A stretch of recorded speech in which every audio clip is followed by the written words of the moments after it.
دا درې څیزه چې کور کې نه ډېر برکت کجوره ساتئ هر ټیم کم کور کې چې کجورې د دواړو جهانو سردار فرمایي په دې به لوږه نه راځي بل سرکه ساتئ نعم الادام الخل نبی علیہ السلام فرمایي بهترین سالن چې دی هغه سرکه ده یو کور کې ماشومان چې دا برکت دی دا برکت دی دا کور کې ساتئ او د ډوډۍ نه مخکې لاس انځئ او د روټۍ نه بعد لاس انځئ د روټۍ نه مخکې لاس انځل او وروستو لاس انځل دا د 1,24,000 کم و بیش انبیو سنت دی د روټۍ نه مخکې لاس انځل کم سړی چې د روټۍ نه مخکې لاس انځي وروستو الله به یې قرضې ختموي یو کس وی ما د عالم نه واورېدل تقریر کې چې د روټۍ نه مخکې لاس انځل او وروستو لاس انځل دا د 1,40,000 کم و بیش انبیو سنت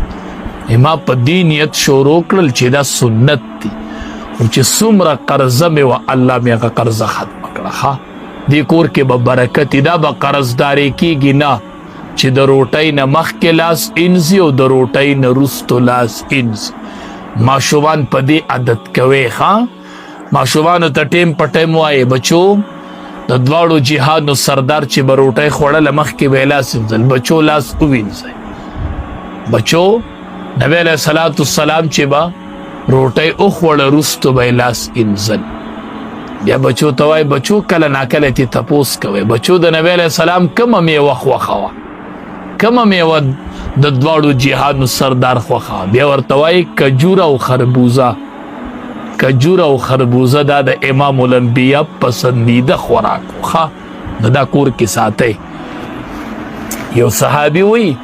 ما نبی کریم صلی الله علیه وسلم ولیدو چې روټۍ یې خوړله نو سالن و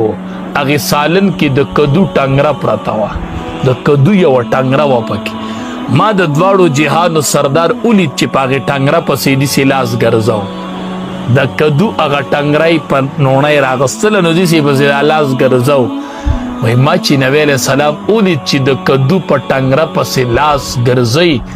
وایي ما د هغې ورځې نه واله د مرګه پورې بیا د کدو سره محبت کړی دی ما به ورسره مینه کوله د کدو سره